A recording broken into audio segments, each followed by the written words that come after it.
funny friends, my funny friends, my funny, funky friends now. My funny friends, my funny friends, my funky friends now. Starring Drew Harrison and his funny friends. We're back with another My Funny Friends, and this week I have Nashville's own. I met her in Wilmington, actually, before I even moved to Nashville. But I have a comedian that I've quickly become a fan of, enjoy working on shows with her as a comedian and just as a person. So thank you so much, everyone. Cortney Warner. Cortney, how are you doing? Oh, I'm good. I'm really good. Or well, I should say. I'm sorry. I like to pride myself on being I'm good. I'm good. Superman does good. You're doing well, Liz Lemon. That's something I have to always remind myself. That's a good one to help me remember. I'm not the grammar person. I'm not gonna get you, I promise. Oh, thank God. I'm always like, I'm a good writer, guys. And then I fuck up and say shit like that. Anyway. Words. I'm like, I'm damn good it. with words. I'm good with words, like right out of the gate. Anyway, I'm doing very well. Nice. How are you, Drew? I'm doing fantastic. Thank you for being on My Funny Friends. Since you are a friend of mine, I in turn asked that you bring a friend of yours in comedy on the show. So please introduce your friend in comedy. This person is my favorite person to ever exist. And that includes Timothy Chalamet and Adam Driver. So she outweighs them. She is probably one of the funniest people I've ever met, if not the funniest person, just in everyday conversation. I'm like, where does your brain come up with that? She's a skilled stand-up comedian as well as a screenwriter and an improviser. Triple threat for sure. She is my best friend, Caroline Moore. Hey, Caroline, thank you so much for joining us. Yeah, thank you for having me. I really appreciate it. Yeah. Just real quick to get the origin story kind of out of the way. What year and where did you guys start doing comedy? 2016, right? No, it was definitely later than that. I think because I didn't start until like 2016. So I think 2017, 2018, because you started doing stand-up. We met maybe at D's, which is a horrible bar. Very racist. Very racist bar. It was super duper racist. And then every time I would order something, it would come up as like my bank would like shorten it to like D's cunt cock. And like every time I'm just like like please don't look over my shoulder. Oof, yeah, all the universe was telling you, hey, don't go here anymore. Yeah. That was a hell of a controversy. I don't think you were here yet, Drew, but like there was some really racist shit that happened between fellow Nashville comics Brad Sativa and Nick Bush with the owner. Oof. Just like people just that. Being like it got pretty bad. Anyway, so I think we might have met at that open mic when it was going on. And also fun times. Yeah. Oh, and also I did stand up on her old improv team's show, Freak Pony, which I love Freak, big fan. Right? Yeah, you've done Freak Pony, right? Yeah. Oh, they're fun. Yeah. Yeah. So I think we maybe have met there too, and I think I heckled you. You did. I was wearing this shirt. I actually still own it. It was from Target, and you're like, I own that shirt. And I have that shirt in the front row, and I was like, why do I ever sit in the front row? All of a sudden I was just like, I hate wearing clothing. I want to like die. Like, please don't call me out. And then now we're friends, and I annoy her every single day of my life. So yes, this is true. Yeah. So how did that friendship come to be? Did y'all talk after the front row encounter, or was there a different time?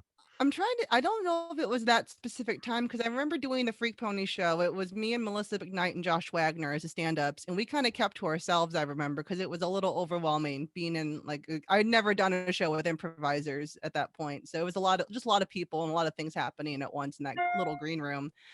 I don't really remember. I think we just started talking at mics and stuff, and then you came out for my 25th birthday where I felt passed out on the front of Elmo Rose. Yes. And thank God, I just was standing there, and then I just fell over. Thank God one of my friends that was there was a nurse. Yep. I regrouped. Then we regrouped. We went to a village pub and stayed out until like 4 a.m. So it was a good birthday. You really booted and rallied, but not in the normal boot and rally kind of way. I don't really catch my second win till a good concussion's happened. You know what I mean? Right? Yeah. I gotta puke or just fall over and hit my head, and then let's just fucking go. You're ready to go. I like There's it. the mind. Yes. I like it.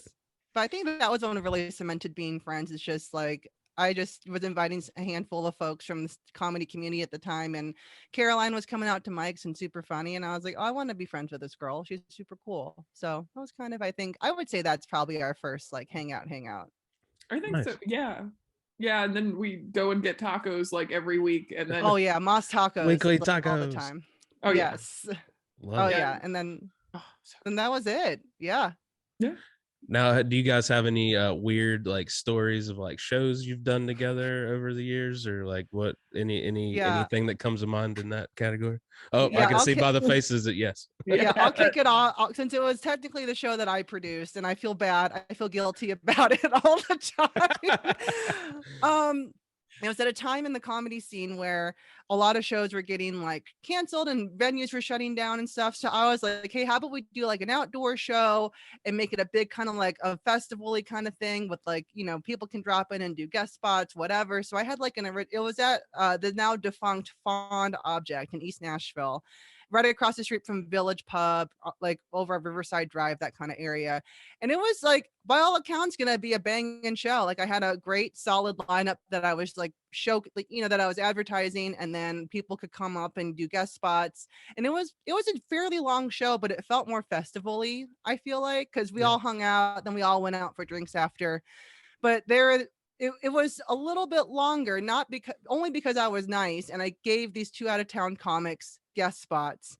And they were kind of, I'm not going to say their names, but they were a little aggressive with like how they're like, what? The warning signs were there. Like Courtney's like I was like looking at Courtney's like messages with them, and I was like, they seemed like, you know, where the comics really like, it's giving you a bad vibe. Like if you've ever booked a show and you're like, oh my God, calm down. And like as like a comic booker, and then you're like, why are they so like thirsty for a show? Because it's usually like I understand and respect driven, but there's like something that goes past that. Extra gear. Yeah. And I remember them also being like, oh, this is like our warm up we're gonna do Laughing Skull tomorrow night in Atlanta. And I was like, okay. I think it was just the open mic. I don't think it was the showcase. So like again, I respect drive, respect ambition, but it was a little like aggressive, and I wasn't super confident as a comedy booker yet. Like I'd been booking shows on and off for like a year or two before, but like I have over the years learned how to be a little more assertive and like, no, sorry, there's no room, or Gotcha. you know, you have to do what you have to do. Yeah. So I put them up. The first comic was very drunk and just talked about how they hadn't been drunk in 5 years, and just leaned up against like so the stage is like the back of a house, and so it's set up like a back porch. So I remember them just leaning up against the banister, just like hugging it and just talking to the microphone. This is my safe space. Yeah, so I was just like, oh no. And then immediately after, I put up the other comic, and that was the one who Caroline had to follow. I don't even remember that set. I think I blacked out of like being so upset. So specifically bad. Like, I don't know, like there's been 2 comics that I've had. One did a Louis C.K. impersonation right after the allegations came out, and I lit him 3 minutes before he was supposed to do it, like supposed to wrap up.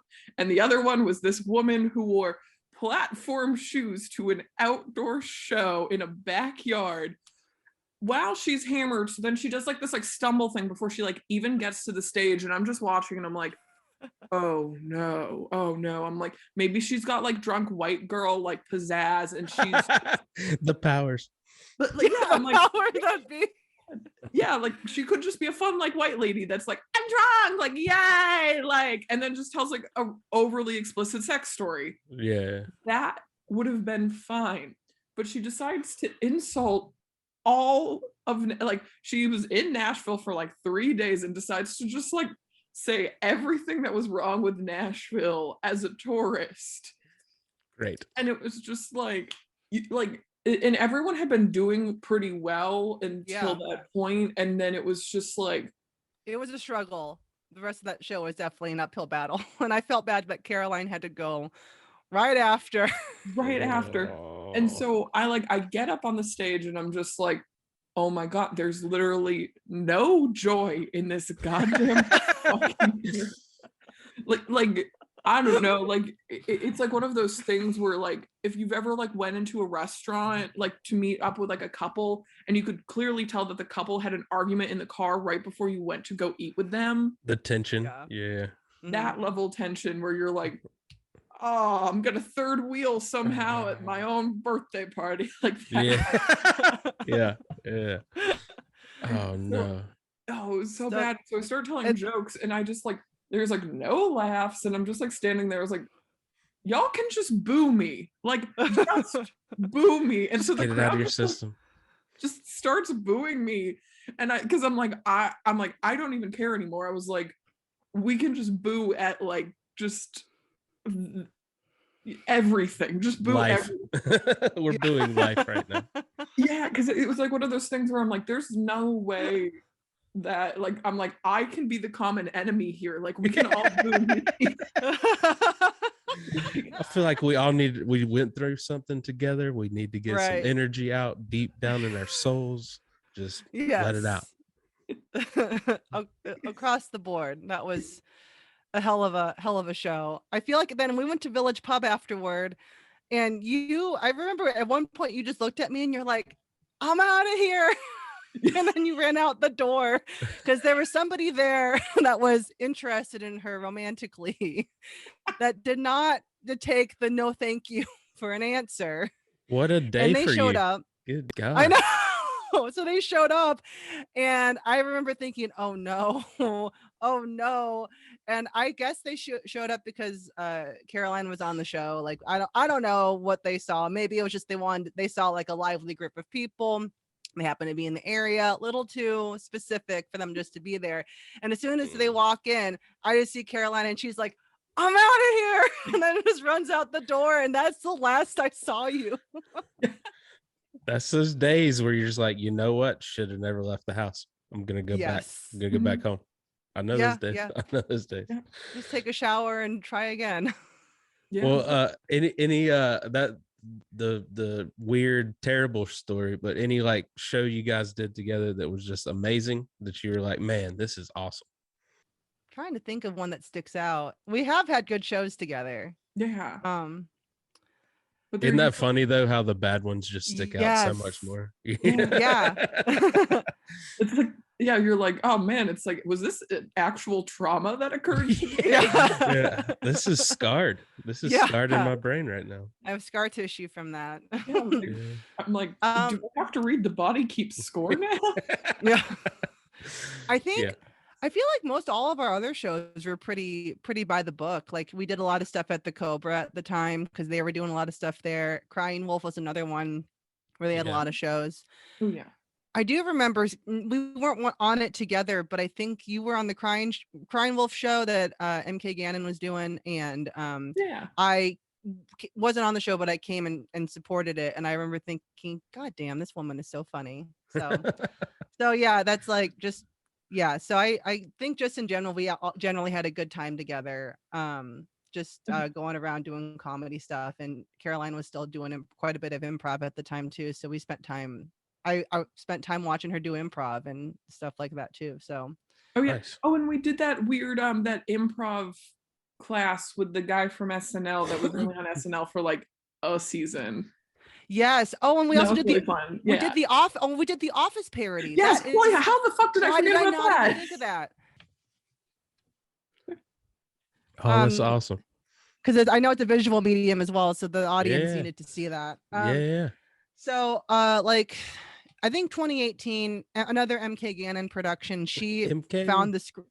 MK, you got to get her on here too. Yeah. She'll probably just bring me back on. I don't want to assume that I'm like her favorite person, but we'll just do this all over again. I like it. MK found like the script for the dinner party episode of The Office at like McKay's. And so she was like, I'm going to produce the live parody of it. We'll change a few things up so that we don't get sued. And then she had like, yeah. So basically the ending was a lot different than the actual episode. But, and then she had auditions and I was Pam. That was like kind of cut and dry. There was nothing else that I could really feasibly do. It's like, you're gonna set up the jokes for other people. You're not going to be funny yourself. Then, you know, that's kind of what she does, though. It's like you're gonna be a little annoying, pretty boring. And Caroline read for a few roles I remember, but then she was like, "I want to be Dwight." I only want to be Dwight. That was the only thing. Like I was like, if I was like Jan, I was like, no, like I want to be in drag. And I want to have my suit coat smell horrendous, which like was chili. Actual thing.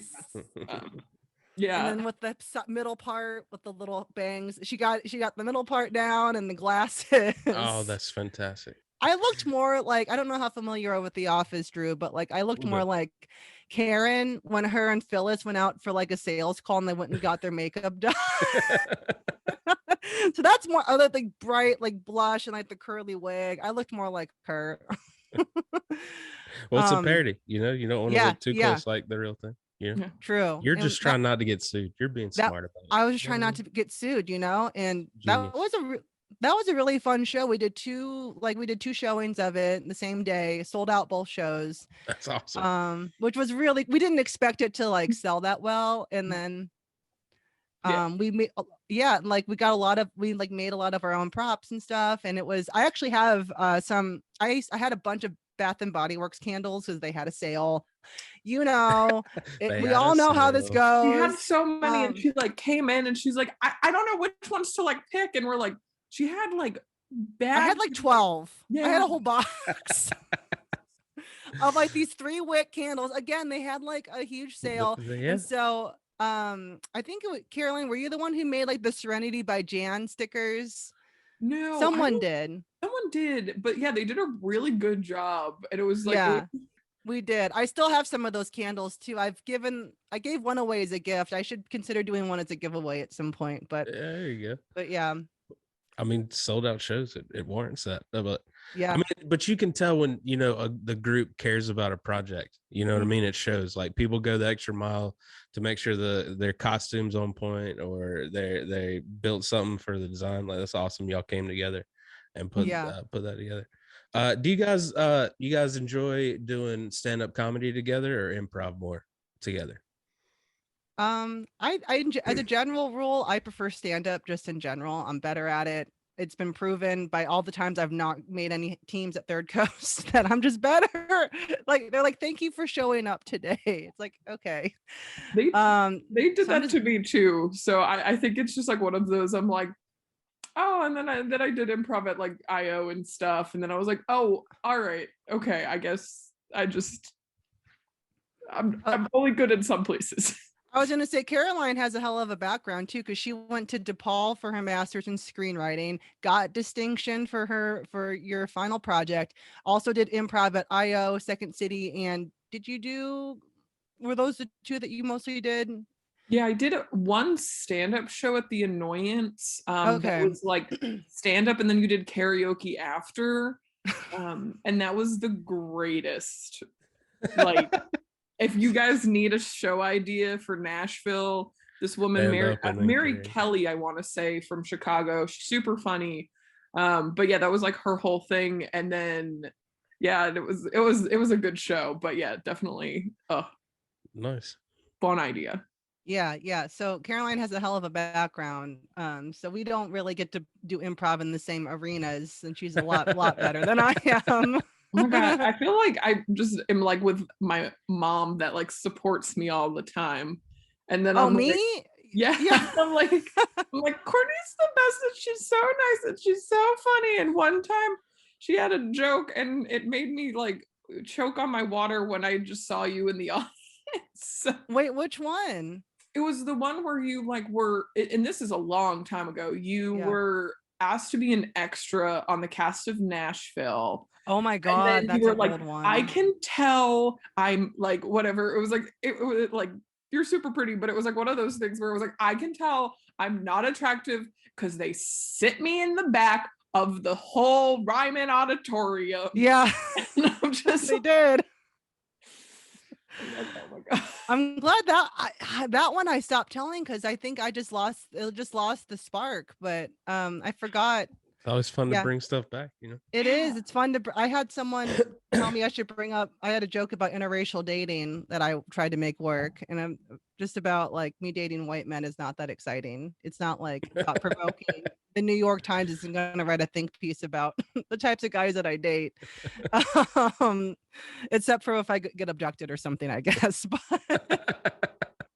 that'll be when that they talk about it.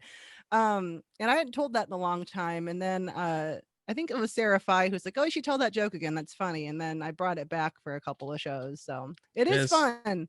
Yeah, it is fun when another comic's like, hey, you need to bring that joke back. Yeah, because usually I think most of y'all don't like me. So I'm like, no one gives a fuck what Cortney talks about. That's just comics resting face. That is true. That is true. We care, but we don't want you to know we care. Yeah, exactly. That's it. I do it too, except for Caroline, obviously. Well, it's weird because it's like I feel like I'm like that's who I need to impress. So then whenever I write jokes, it's like usually to the back of the room, and then I'm like, oh, like, and then I'll go and like do it at a show that's like with normal people, and I'm like, oh my God, I was like, this joke is so fucked up. Yeah. I was just that's the only way you're gonna get comics to laugh is it being that fucked up. Yeah. Like I have one where it's like me just like making fun of I'm not like making fun of the BDSM community, but then like that's not the joke. The joke is like sucks, and then it's like I'm always afraid I'm gonna tell this joke and then they're gonna beat the shit out of me and I come. And then it's like that kills with the comics. And then I did it at like a normal show and the audience was just like, what is wrong with this woman? Dude, declare. Like she has a problem. Yeah. There's nothing better than that old Southern white lady. I know. At the comedy bar, I remember like you would get all types there, and I feel like one of the last shows I got to do there before they closed down.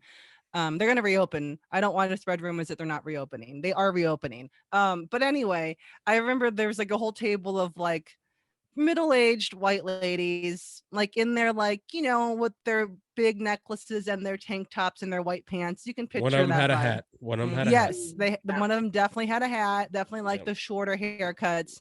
And I remember I got everyone else in all different pockets of the room to laugh, but they were just like looking at me like either confused and horrified. And I'm like, I know you came out here just to get drunk and like meet a cowboy or something. I'm sorry. My bad. Yeah, I'm so sorry. Right. I hate when I like that happens because then it's like that like people pleasing urge in me comes like ahead so strong, and then I'm like, I need you to like me. I need to tell a relatable joke about like going to Whole Foods and having a good time, like that like then somehow flips, and then no one else likes it except for that table, and I'm like, oh my God, but.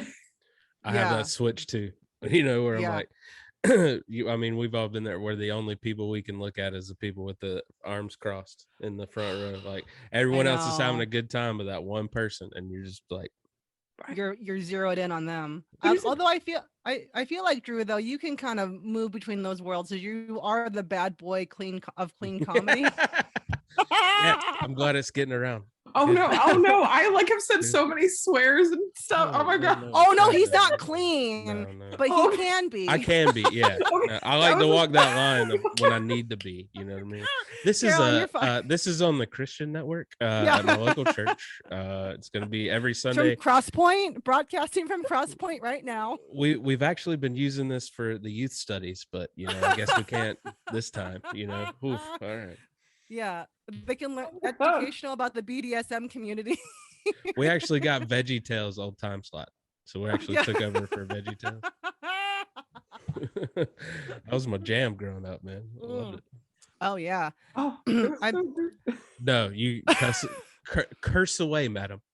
Yes. Okay. I mean, I have. Nothing's been holding me back. I already started off with the D's country cocktail. Yeah. You set the bar high and you kept smashing it. I love it. It's great. I'm gonna It's say, fantastic. how can you follow D's cunt? I'm sure it's wonderful. The racist one. Yeah, the racist Sure. cunt. That's fantastic, guys. Oh Well, my God, that's good. Courtney, I see you posting about murder she joked all the time. Yeah. Can you please get into that? Tell me what that's all about.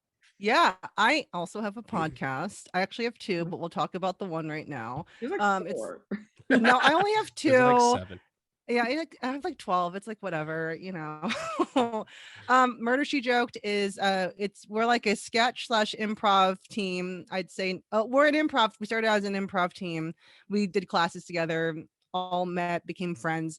And then once COVID hit, we were like, why don't we just make this into a podcast? Because our form is like a live podcast, but we don't record it, of like a fake true crime podcast. Okay. When you come fake murder, all that stuff. The host rotates every week and we come up with a character as the host. So we were doing those live shows at Third Coast, and those were going pretty good for until COVID. And then we decided to just make a podcast. And so, excuse me, sorry, as I'm about to belch while I'm talking. I'm trying to plug my stuff. There we go. Makes me so gassy. I definitely feel like I burped at our show at Dark Matter. Did Nice. I burped into the? I think I did that, but it's okay. I don't remember. I can't remember anything. Anyway, so yeah, so we started record. We did one season. We did about 10 episodes independently, and then I have some friends that I reconnected with who also have their own podcast, and they saw me do stand up several years ago. They reached out and asked if I would be a guest on their podcast, which is also on a podcast network, Project Nerd. So I was a guest on their podcast a couple of times, a couple other things that they had. And then I kept plugging my podcast and they listened. And then all to say is we moved forward in the process and they signed us to their network, which has been pretty cool. A lot of cool opportunities with them. And we release every Tuesday on through Project Nerd. You can find it through their website, but also Spotify, Apple Podcasts, etc. Caroline was a guest. Awesome. She was probably one of my favorite episodes to do.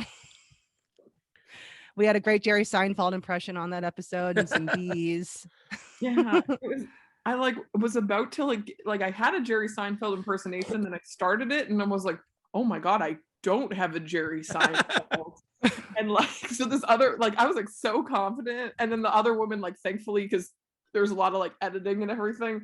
And one of the other women on the podcast was like, had like nailed it. But I was like, I came in with like the utmost confidence. And I was like, Courtney, I have failed you in front of all of your, like, I was like, sorry, I did that in front of your friends. No, they loved you and we got to get you back on again. So I do that. And then I have a movie podcast that also on Project Nerd, which is super fun. And it's called High Five, the podcast, where we pick a topic, whether it's movies, directors, actors, like themes, whatever. And we rank our top 5 of that category. Like we just did, I think we did like top 5 Wes Anderson movies because friends. Oh yeah. Starting to believe you're a Wes Anderson fan.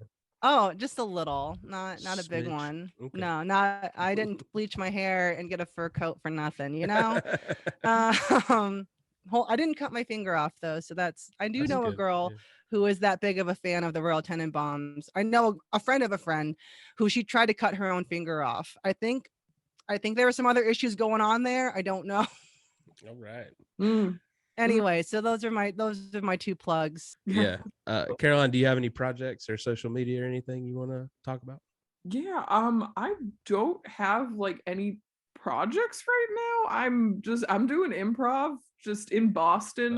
That's awesome. Like not she's really good. Super like big, but I like if anyone needs help with like scripts and stuff. I do that. I love helping with scripts. Nice. Yeah, I'll tear them apart, but I have to like, I feel bad because then I'll like get really aggressive with the notes, and then all of a sudden I like at the end I'm like, I have to have this like beautiful, like, you're the best person ever in the script with so much potential. So like you'll get bring this, it back. yeah, I'm like, I feel like I'm like, oh my god, like I need to like work through this in therapy or something. I'm like, but yeah, I do that, and then yeah, that's pretty much what I've been doing right now. MIT has me too busy, so Nice. Yeah. and Her Twitter's really good though too. Like her Twitter's very good. Oh, you got the chef's kiss on the Twitter account. my Twitter, Yeah. What's that Twitter handle? it's Yeah. all of my social media, including my Venmo. If you would like to Venmo me, is Cool Nice. Roline. There we go. I love it. Oh, my Venmo is Cortney-Warner, just in case you were Just in wondering. case. Forget, don't worry about Instagram or Twitter, Just Facebook. slide.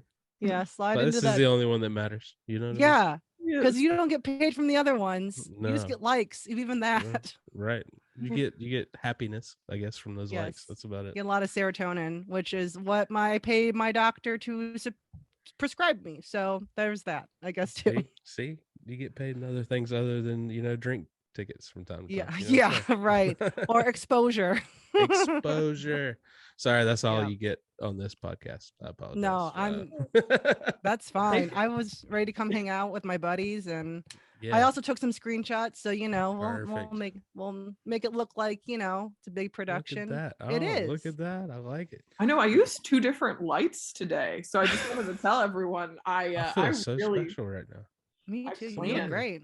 Look at Yeah. that. You guys took this so serious. I appreciate Yeah, it. I have a ring Y'all are light the I got for best. Christmas last year, so I've Same used that. days. Look at Nice. that. Oh. Oh, look at that glow. Oh, look at this. We could have had this the whole time. Oh, but the whole time? The whole time. the whole time. Oh man, guys, thank y'all so much for doing this.